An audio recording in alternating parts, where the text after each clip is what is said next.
Imagine a product that doesn't need factories, raw materials, or workers. A product that can be created out of thin air with a signature, a key, or even just the promise to repay later. A product so embedded into modern life that we forget it's a product at all. That product is debt, and it has quietly become the greatest generator of wealth in human history. Most industries produce something. Debt produces obligation, and obligation produces profit. Not once, but repeatedly. Every month, every year. For as long as you're willing, or forced, to keep paying, it is the only product that grows in price.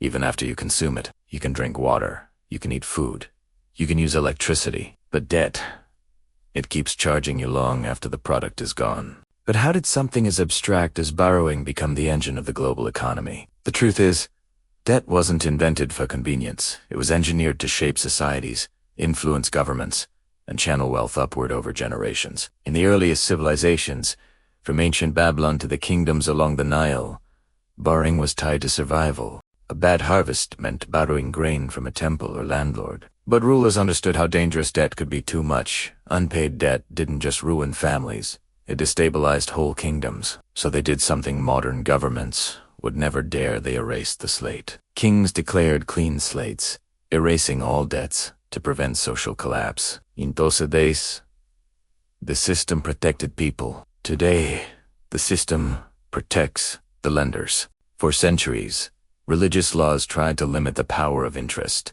In many societies, charging too much interest, or any interest at all, was considered a sin. But financial innovation isn't new. Traders found creative ways to disguise loans as partnerships, investments, or shipping contracts. Money changers along trade routes discovered that lending could make them more powerful than the nobles they served. And slowly, borrowing transformed from a personal obligation into a business model. The real revolution came when nations realized they could borrow too. Instead of taxing people directly or relying on gold reserves, governments issued bonds, promises to repay money in the future, backed by the power to tax citizens. Suddenly, kings didn't need treasure, they needed credibility. Debt turned monarchs into managers and bankers into the real power brokers. By the Enlightenment era, the wealth of a nation wasn't its land or army, it was its credit. Empires expanded not because they were rich, but because they could borrow more. The wars that redrew the world map were financed by people who never stepped onto battlefields. And when the wars ended, lenders didn't lose. They profited from rebuilding too.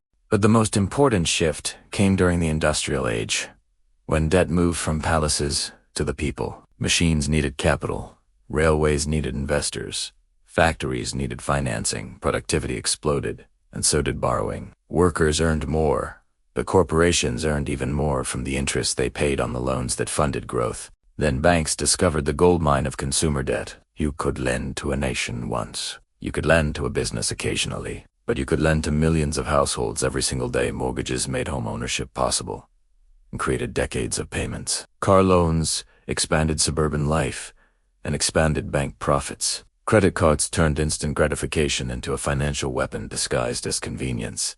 Debt became lifestyle. Debt became culture. Debt became normal. And that normalization is exactly why the system works so well. When borrowing is seen as part of life, no one questions who benefits people.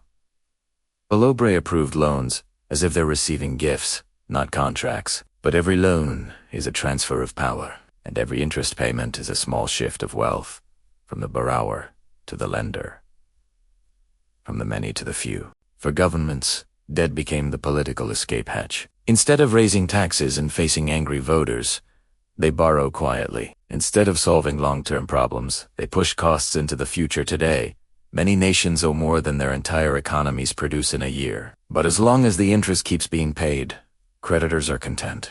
Debt keeps countries on a financial leash without the need for armies or invasions. When the global financial system nearly collapsed in 2008, it wasn't from a lack of innovation, it was from too much debt. Wasn't a hustisweed. It was bundled, sliced, resold, insured, leveraged, and multiplied. The risk didn't disappear. It simply changed hands so many times that no one knew where the danger actually lived when reality caught up. Millions lost homes and jobs. Banks lost nothing. They were rescued with public money. Money that governments borrowed, Of course, the crisis didn't kill debt. It made it bigger. Low interest rates and central bank money printing opened the floodgates. Governments borrowed more than ever. Corporations borrowed to buy back their own stock. Consumers borrowed to keep up with rising prices and stagnant wages. The world grew richer on paper, but most of that wealth was built on loans.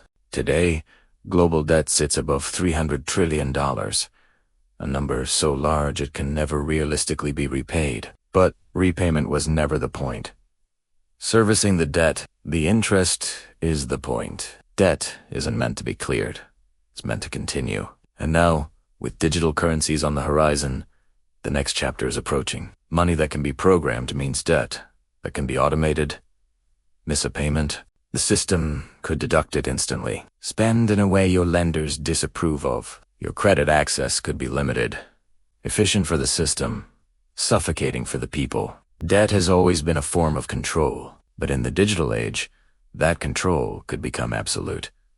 So what does all of this mean for you? It means that financial freedom doesn't come from earning more. It comes from understanding the system you live in, a system built on turning your future labor into someone else's present profit. It means questioning the culture that celebrates borrowing as progress. It means recognizing that the most profitable product ever created isn't technology, oil, or real estate. It's your promise to pay. If you want to escape the cycle, you cannot play the game the way the system wants you to. You have to reduce the one product they want you to consume the most. Debt, because the truth is, the less you owe, the more powerful you become. And if this opened your eyes, hit subscribe. There's a lot more to uncover, and history always leaves clues.